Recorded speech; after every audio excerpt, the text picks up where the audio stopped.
கற்பிணி தாய் வர காலையில சாப்பாடு இல்லை. எல்லா குடும்பம் எந்த குடும்பத்துல வைக்கிற எல்லா குடும்பத்திலையும் கஷ்டமும் துன்பமும் இந்த இதான் காலையில சமைக்கல. இப்பதான் சம்பளம் சோறு பிள்ளைகள் சாப்பிட்டு படுத்துக்கிறாங்க. நீங்க வாங்க அந்த கட்டடத்துல பாருங்க, அங்க பாருங்க வாங்க. நாங்க போய் சொல்றோம். எங்க நியூஸ் பேஸ்ட் வந்து எங்களுக்கு அவலம் அடுத்தது. ஆனா நியூஸ் பேஸ்ட் வந்து சொன்னது என்ன தெரியுமா? பாவல் இல்ல விழுப்பட்டான் குடியிருப்பு அங்க ஒரு போராட்டம் ஆண்டு. ஆனா வீட்டுக்குள்ள வந்தாங்க, பிடிச்சாங்க, இந்த புள்ளைய வச்சு பேட்டி எடுத்தாங்க. சரியா வச்சு எடுத்தாங்க. இந்த பாருங்க இந்த கட்டடத்துக்கு இன்னும் இந்த புள்ள பச்சை புள்ளைய வச்சு இந்த தண்ணியை இருக்கா பாருங்க, பாத்துட்டு போங்க. நீங்க அப்படி செஞ்சுறாங்க அவங்கள மாதிரி. சரி ஒரு முடிவு எடுத்து கொடுங்க. இல்லங்க நம்ம அப்படி இல்ல. இந்த பொது கட்டடத்துல நீங்க தங்கி இருக்கீங்க அப்படிதானே? எத்தனை பிள்ளைகள் உங்களுக்கு? 3 பிள்ளைகள். நீங்க கற்பிணித்தாய். நீங்க கற்பிணித்தாய். இப்போ உங்களையும் இதுல இருக்க வேணாம்னு எலும்ப சொல்லி சொல்றாங்க. அன்னைக்கு எலும்பு சொன்னது இப்ப மிஸ் மேல காட்சி எனக்கு அழைப்பு வருது.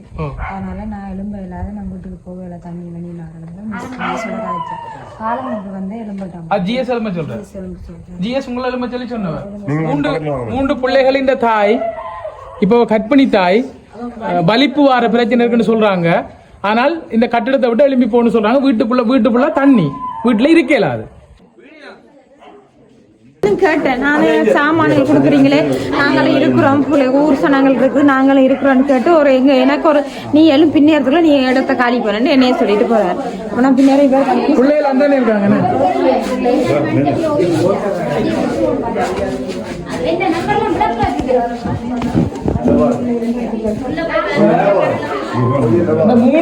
இந்த மூன்று சின்ன பிள்ளைகள் இரவு 12 மணிக்கு மேல ஆகுது. இந்த குப்பி லாம்புல இந்த பொது கட்டிடத்துல இந்த பிள்ளைகள் இருக்கிறாங்க. ஆனால் இவர்கள் எழும்ப சொல்லி இந்த ஜிஎஸ் வந்து நிர்பந்திக்கிறார். ஆகவே இவர்கள் தொடர்ந்தும் போராட்டத்துக்கு ஆயத்தமாகிவிட்டார்கள். நாளைக்கு உரிய தீர்வு இந்த 108 குடும்பங்களுக்கும் கிடைக்கவில்லை என்று சொன்னால் இவர்கள் சாகும் வரையிலான உண்ணாவிரதத்தை ஆரம்பிக்க இருக்கிறார்கள். அவர்களுக்கு பக்கபலமாக நாங்களும் அவங்களோட சேர்ந்து உண்ணாவிரதம் இருக்கத்தான் இருக்குது. வேற வழி இல்லை. இனி உரிய சம்பந்தப்பட்ட அரசு அதிகாரிகள் இதுக்கு நீங்க என்ன முடிவு எடுக்கிறீங்கன்னு சொல்லி பார்ப்போம்.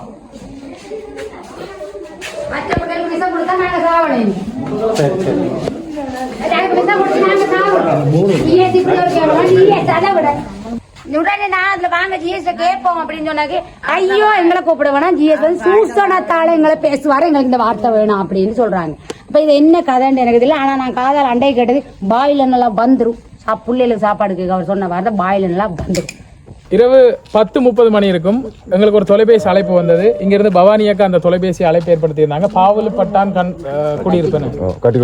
பாவலுப்பட்டான் கட்டு குடியிருப்பினரிடம் இங்க இருந்தான் பவானியாக்கா கால் பண்ணியிருந்தாங்க. இங்க 128 குடும்பங்கள் வசிப்பதாகவும் இந்த குடும்பங்களுக்கு வந்து இதுவரையில எந்த விதமான நிவாரண உதவிகளும் அரச நிறுவனங்களிடமிருந்து கிடைக்கப்பெறவில்லை என்றும் இதற்கு சில அரச அதிகாரிகள் முழுமுதல் காரணமாக இருப்பதாக இவர்கள் குற்றச்சாட்டை முன்வைக்கிறார்கள்.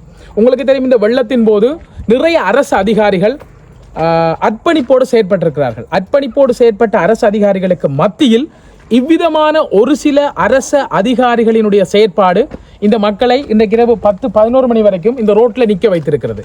இதுதான் உண்மை. இவர்கள் ஒரு ஆர்ப்பாட்டத்தையும் இதுக்கு முதல் செய்திருந்தார்கள். இதுக்கு பிறகு இவர்கள் பல்வேறுபட்ட நடவடிக்கைகளை முன்னெடுக்கலாம் என்ற எச்சரிக்கை சமிஞ்ஞையாக இந்த வீடியோவை நீங்க எடுத்துக்கொள்ளலாம். இதுவரை நாள்ல வந்து இந்த வெள்ளம் ஏற்பட்ட இவ்வளவு நாள்ல அரச நிறுவனம் அரசு அதிகாரி உங்களுக்கு எந்த உதவியும் செய்யல. இதுவரைக்கும் எந்த உதவியும் செய்யப்படல. இல்ல நாங்க பின்தங்கிய கிராமமாவே இருக்கோம். எங்களுக்கு யாருமே எதுவும் செய்யறாங்கல்ல. இதுகள் போய் இந்த பிள்ளை இன்னும் 2 பிள்ளை அங்க வரல, சின்ன பிள்ளை இருக்கு. அதால இவங்கிட்ட போய் கேக்குறாங்க, சார் எங்களுக்கு 2 நாளா சாப்பாடு இல்ல பிள்ளைகளுக்கு, எங்களுக்கு ஏதாவது காலமா சாப்பிட பிள்ளைகளுக்கு கொடுங்க கேட்க வாயில் எனக்கு நல்லா வந்துடும் வெளிப்பதி கொடுங்க அப்படின்னு தங்க மடத்துக்குள்ள போயிட்டாரு. இந்த கதை நான் டிஎஸ்சி கூடி நாங்கள் சொல்லல. இந்த கேளுங்க, நான் சொன்ன கதை வேணாம் கேளுங்க, சொன்னாங்கட்டே கேளுங்க. இது ஒரு ஜிஎஸ் கதைக்கிற கதையா? நீங்க சொல்லுங்க. இன்னைக்கு என்ன சொன்னாரு? சாப்பாடு போய் கேட்க சொல்லுங்க, எடுக்க சொல்லுங்க. நான் போய் பாராளுமன்றத்துக்கு முன்னாடி குந்துவா பிள்ளையெல்லாம் வச்சுட்டு அவ்வளவு பேரையும் கூட்டிட்டு போய் என்னடா எத்தனை நாள் சாப்பிட்டு இந்த பிள்ளையெல்லாம் இங்க வாங்கலாம். எத்தனை மணிக்கு எங்களோட அவல நிலையை பார்த்து எங்களோட துன்பத்தை பார்த்து ஏதோ உங்களோட இதை நாங்க சொன்ன உடனே இந்த இடத்துக்கு அவங்களோட சாப்பாட்டை விட்டோ, அவங்களோட நித்திரையை விட்டோ, அவங்களோட சிரமம் வார போக்குவரத்து சிரமத்தை விட்டோ எங்களுக்காக அவங்க இந்த ராவு நேரம் ஓடி வந்து எங்களோட துன்பத்துல அவங்க பகிர்ந்து கொண்டாங்க. அவங்களுக்கு எல்லாருமே கோடான கோடி நன்றி.